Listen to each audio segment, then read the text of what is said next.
Objective of सौभाग्य योजना started by Raghubar Das is to make blank available to all the villagers across Jharkhand. कि ये जो सौभाग्य योजना स्टार्ट किया गया था उसके तहत में एक्चुअली क्या देने की कोशिश की गई थी? स्वच्छ पानी, बिजली, सुलभ शौचालय या फ्री एजुकेशन। तो देखो ये जो सौभाग्य योजना है, अब इसके बारे में 2-3 पॉइंट बता रहा हूँ, इसको आप ध्यान से रखना। देखो सौभाग्य योजना एक भारत सरकार की योजना है, ठीक है। रघुवर दास चूँकि बीजेपी की सरकार थी, रघुवर दास जी भी बीजेपी में थे, तो इसलिए वहाँ दे दिया गया है। सौभाग्य योजना के तहत इस योजना को 25 सितंबर, इस योजना को 25 सितंबर 2017 को स्टार्ट किया गया था पंडित दीनदयाल उपाध्याय जी के जन्म जयंती पे। दीनदयाल उपाध्याय जी के जयंती पे इस योजना का शुभारंभ किया गया था 25 सितंबर 2017 को। और इसमें सिर्फ झारखंड की ही बात नहीं है।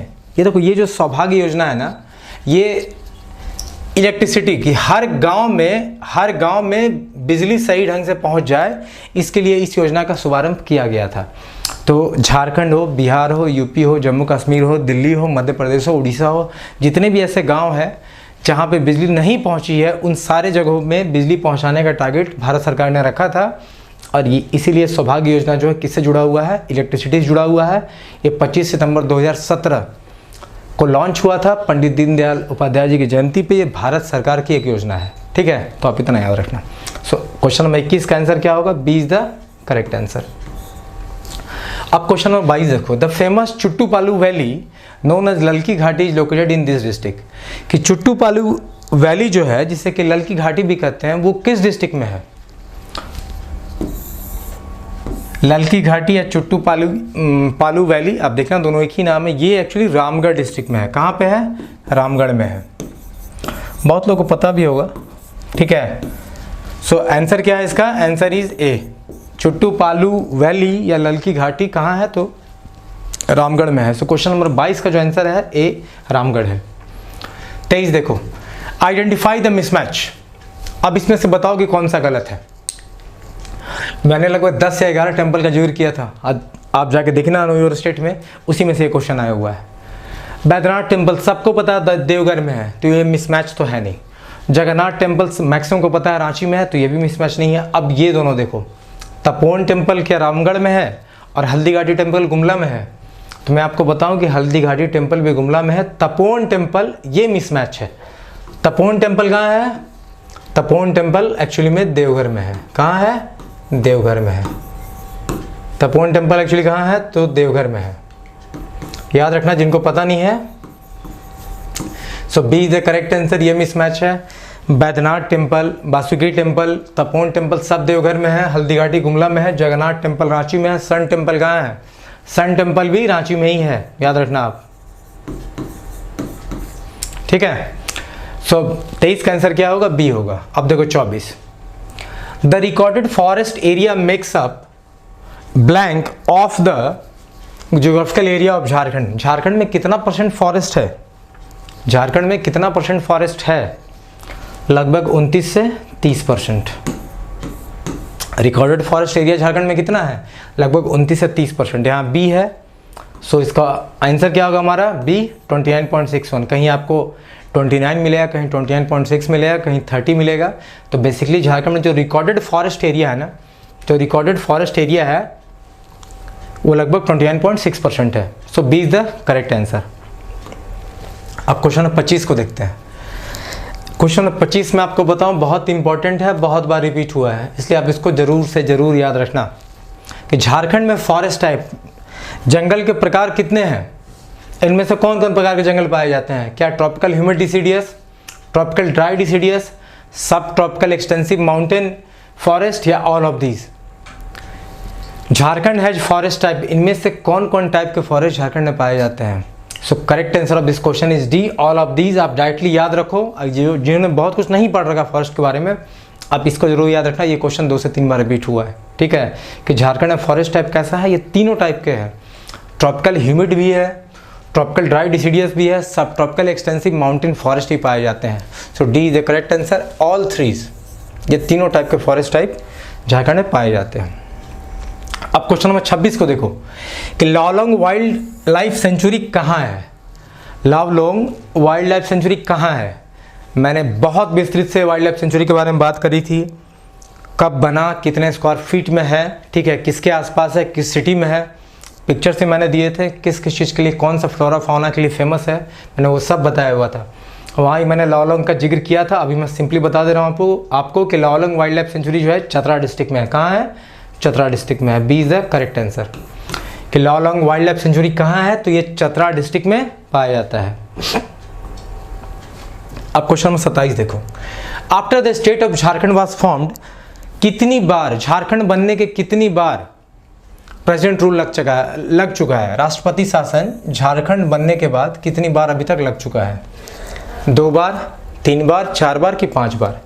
सो correct answer of this question is B, 3 बार, 3 टाइम्स। झारखंड बनने के बाद अभी तक 3 बार झारखंड में प्रेसिडेंट रूल लग चुका है। पहला आपका है 19 जैन 2009, फिर जहाँ तक मुझे याद है शायद जून 2010 में लगा हुआ है, और फिर जैन 2013 में लगा हुआ है। अच्छा, मैंने एक वीडियो में कहीं बोल दिया था कि राष्ट्रपति शासन 2 ही बार लगा है, तो नहीं, मैंने वहाँ गलत बोला था। प्रेसिडेंट रूल झारखंड में 3 बार लग चुका है। मैंने सिर्फ 2009 और 13 का जिक्र किया था, लेकिन 2010 में भी, ज़्यादा नहीं, कम दिन के लिए ही, लेकिन प्रेसिडेंट रूल लगा हुआ था। So 3 times, B is the correct answer. ठीक है, अब देखिए question number 28, the arable land in Jharkhand is, choose the best answer. आपसे पूछा है एरेबल लैंड कितना है झारखंड में, और आपसे बोला भी है कि बेस्ट आंसर को चूज करो। ऑप्शन क्या क्या है हमारे पास? हमारे पास है 48 lakh hectare, 38 lakh hectare, 79 lakh hectare और 59 लाख हेक्टेयर। तो टोटल एरेबल लैंड कितना है झारखंड में? देखो, ये फैक्चुअल डाटा क्वेश्चन है, ठीक है, जहां आपको सीधे फैक्ट्स याद रखने हैं। और आपसे पूछा बेस्ट आंसर दो। लगभग 36 लाख हेक्टेयर के आसपास है, 36 पॉइंट समथिंग है, जो कि यहाँ जाता है 38 के आसपास। So B is the correct answer. Total arable land कितना है झारखंड में? तो लगभग 38 लाख हेक्टेयर। कितना है? लगभग 38 लाख हेक्टेयर एरेबल लैंड है झारखंड में। So B is the correct answer. आप इसको याद रखो, इसको आपको फैक्ट्स याद रखने ही होंगे, इसमें और कुछ एक्स्ट्रा बीट जानने की जरूरत आपको नहीं है। ठीक है, तो ये इस क्वेश्चन का आंसर क्या था? President rule. इसको आप ध्यान से देना, ध्यान से याद रखना है, क्वेश्चन रिपीट होगा शायद। तो ये थ्राइस 3 बार लग चुका है, और एरेबल लैंड 38 लाख हेक्टेयर है। अब क्वेश्चन 29 देखो, ये पूछ रहा है कि एग्रीकल्चर परफॉर्मेंस झारखंड का कैसा है। The agriculture performance of Jharkhand is, ठीक है, ऑप्शन क्या है? Much higher than the national average. Agriculture performance Jharkhand का क्या नेशनल एवरेज से ज़्यादा है, या कम है, या उसके बराबर है, या उसके एवरेज का भी एवरेज है? ठीक है, सो मैं बताऊं कि जो एग्रीकल्चर परफॉर्मेंस झारखंड का है ना, वो much lower than the national average. B is the correct answer. B is the correct answer कि जो एग्रीकल्चर परफॉर्मेंस है झारखंड का, और नेशनल एवरेज से भी बहुत कम है। ठीक है, चलो अब क्वेश्चन नंबर 30 को देखते हैं। In Jharkhand the share of the cultivated land used for cash crop is. बोल रहा है कि कितना % कल्टिवेटेड लैंड आप कैश क्रॉप के लिए यूज करते हो झारखंड में। आपको पता है कैश क्रॉप? अच्छा, नहीं पता, हम बात करेंगे उसके बारे में। ठीक है, झारखंड में कितना % कल्टिवेटेड लैंड आप कैश क्रॉप के लिए यूज करते हो? 15%, 20%, 10% की 5%? Correct answer of this question is D, 5%। लगभग 6% के आसपास हम लैंड यूज करते हैं। सो अगर आप अप्रॉक्सीमेटली करीब जो आंसर है वो डी है, 5%, कि 5% कल्टिवेटेड लैंड जो है कैश क्रॉप के रूप में हम झारखंड में यूज करते हैं। So D is the correct answer, 5%। ठीक है, अब हम चलते हैं नेक्स्ट क्वेश्चन में। देखो नेक्स्ट क्वेश्चन क्या बोलता है हमारा, कि which agency was established in Jharkhand for the development of renewable energy. कि झारखंड के बनने के बाद झारखंड में जो भी रिन्यूएबल एनर्जी है, उनका डेवलपमेंट के लिए किस एजेंसी को जिम्मा सौंपा गया था, या कौन सा एजेंसी उसकी जिम्मेदार है? Option is JSPCB, second is JCCAU, third is JREDA JREDA, and fourth is JPDREA। ठीक है, सो मैं आपको बताऊं कि अगर आपको सबका फुल फॉर्म पता है ना, तो आप ऐसे ही बता दोगे इस क्वेश्चन का आंसर। द करेक्ट आंसर कि जो झारखंड में रिन्यूएबल एनर्जी के डेवलपमेंट के लिए जिम्मेदार है वो है जेरेडा। सी इज द करेक्ट आंसर। देखो जेरेडा का फुल फॉर्म क्या है, आप यहीं समझ जाओगे। जेरेडा का फुल फॉर्म है झारखंड रिन्यूएबल एनर्जी डेवलपमेंट और ये है एजेंसी। तो देखो आपसे क्वेश्चन क्या पूछा है कि झारखंड में रिन्यूएबल एनर्जी के डेवलपमेंट के लिए कौन एजेंसी जिम्मेदार है? तो जेरेडा जिम्मेदार है, Jharkhand renewable energy development agency. ठीक है, जेरेडा का काम ही है एक्चुअली। जेरेडा के बारे में एक दो पॉइंट आप और एक्स्ट्रा याद रखो। झारखंड के बनने के बाद जेरेडा को 2001 में इनकॉर्पोरेट किया गया था। कब इनकॉर्पोरेट किया गया? 2001 में। इसका मेन काम यही है कि भाई झारखंड में जो रिन्यूएबल एनर्जी है उसको कितना अच्छे से हम हार्नेस कर पाए, उसका डेवलपमेंट के लिए यही जिम्मेदार है। और इसको कंट्रोल कौन करता है? तो इसको कंट्रोल करता है डिपार्टमेंट ऑफ एनर्जी। इसे कंट्रोल कौन करता है? डिपार्टमेंट ऑफ एनर्जी इसको कंट्रोल करता है। तो इतनी बातें आप याद रखो कि JREDA is responsible for development of renewable energy. ये 2001 में इनकॉर्पोरेट हुआ था और इसको कंट्रोल कौन करता है? कंट्रोल्ड बाय, यहाँ लिख लो, controlled by department of energy. अब क्वेश्चन नंबर 32 देखो। क्वेश्चन नंबर 32 पे एक फैक्चुअल डाटा क्वेश्चन है। ये पूछ रहा आपसे कि चीफ मिनिस्टर एग्रीकल्चर स्कीम के तहत दिसंबर 2018 में झारखंड सरकार ने किसानों के लिए कितना ऐड अनाउंस किया?